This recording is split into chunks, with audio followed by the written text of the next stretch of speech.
Everyone, Colerain Township Police found those two women in the bank vault with zip ties around their wrists. And while they weren't physically injured, you can only imagine how terrified they were after starting the day staring down the barrel of a gun. Local 12's Rich Jaffe says the thief made it into the Savings and Loan before it opened for business. You can bet it's a sound the two Savings and Loan employees will always remember and never want to hear again. The doors of the small Savings and Loan were due to open at 8:30 like any other day, but somehow a bank robber made his way into the building between 8 and 8:30. When the bank manager arrived a short time later, her key wouldn't work in the door. It was her call to police that set off the alarms. We have some odd morning behavior. I'm the branch manager, and it appears my employees are inside, but no one's answering, and I can't get their attention. We typically have our doors unlocked and ready to go by 8:30. Okay, and it's been here for 15 minutes, and I can't get anyone's attention. We were here within minutes checking it out. Once we were able to get in, we found two employees in the back that had been tied up with zip ties, and the bank had been robbed. The employees were not injured, but extremely shaken.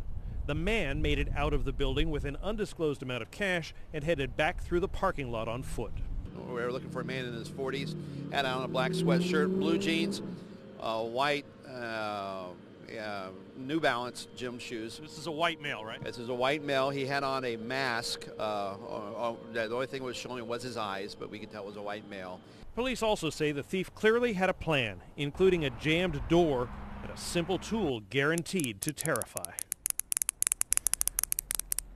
When the bank robber left the Savings and Loan, police believe he headed out on foot towards the back of the parking lot going between the Fifth Third Bank and a Sibsey Klein office. A canine tracked him to the back of that property but eventually lost the trail, and police believe he probably got into a car at that point. In the newsroom, Rich Jaffe, Local 12 News.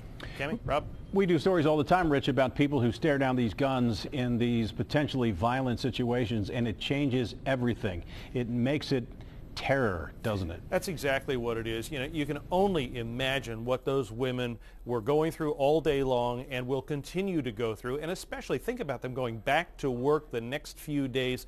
It really is a frightening situation. It takes a long time to get over something like that. Rich Jaffe, thanks very much. The thief, again, is described as a heavy-set white man believed to be in his 40s, wearing a black sweatshirt, jeans, white New Balance gym shoes. He was also wearing a mask.